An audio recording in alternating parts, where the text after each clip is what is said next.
অযোধ্যায় ছিল আনন্দের কলরব। সেই সোনার অযোধ্যায় ভেসে এসেছে শোকের ছায়া।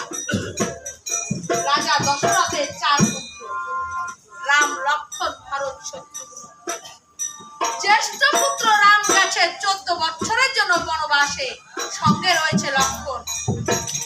ভরত তার মাতুলালয়, ভরতের সঙ্গে রয়েছে শত্রুঘ্ন। রাজা দশরথ মারা গেছে, 4 পুত্রের একটি পুত্র রাজা দশরথের কাছে নেই।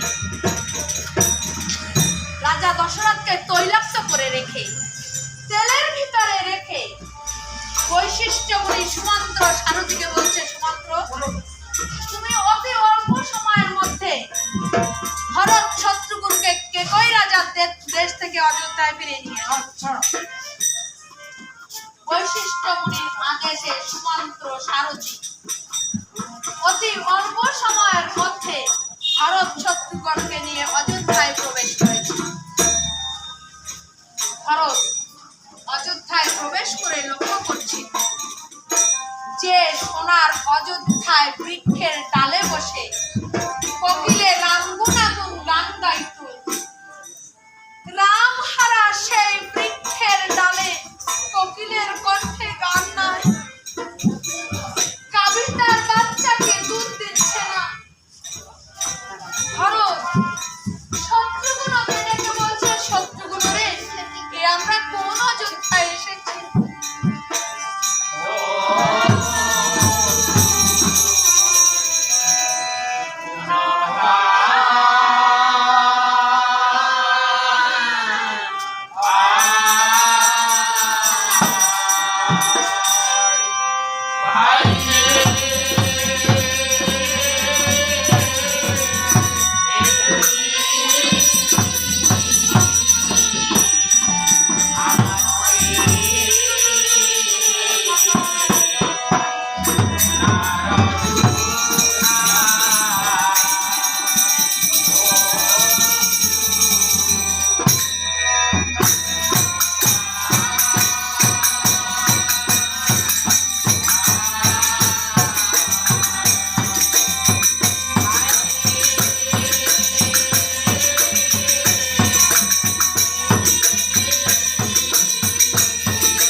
উপস্থিত হয়েছে।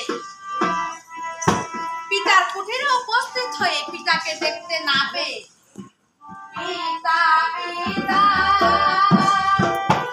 পিতা বলে মারা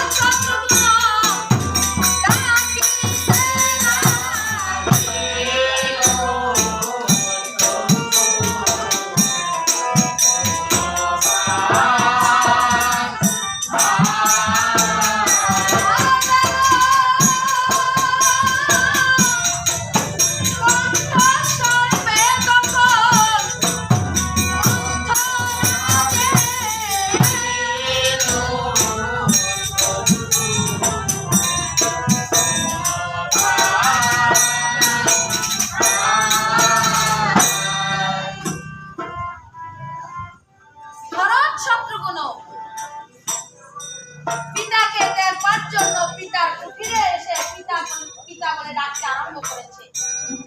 ভরতের কণ্ঠস্বর পেয়ে মন্থরা এসে বলছে, ভাই তুমি এসেছো, খুব ভালো হয়েছে। তোমার জন্য আমাকে অনেক কষ্ট করতে হয়েছে। কেন বলো তো? তোমার পিতা রাজা দশরথ রামকে বিরাট রাজা করে দিয়েছিল। আমি তোমার মাকে বলে কয়ে রামকে 14 বছরের জন্য বনবাসে পাঠিয়ে দিয়েছি। দয়াল রামচন্দ্র 14 বছরের জন্য বনবাসে গেছে, তো সেই শোকে তোমার পিতা মারা গেছে।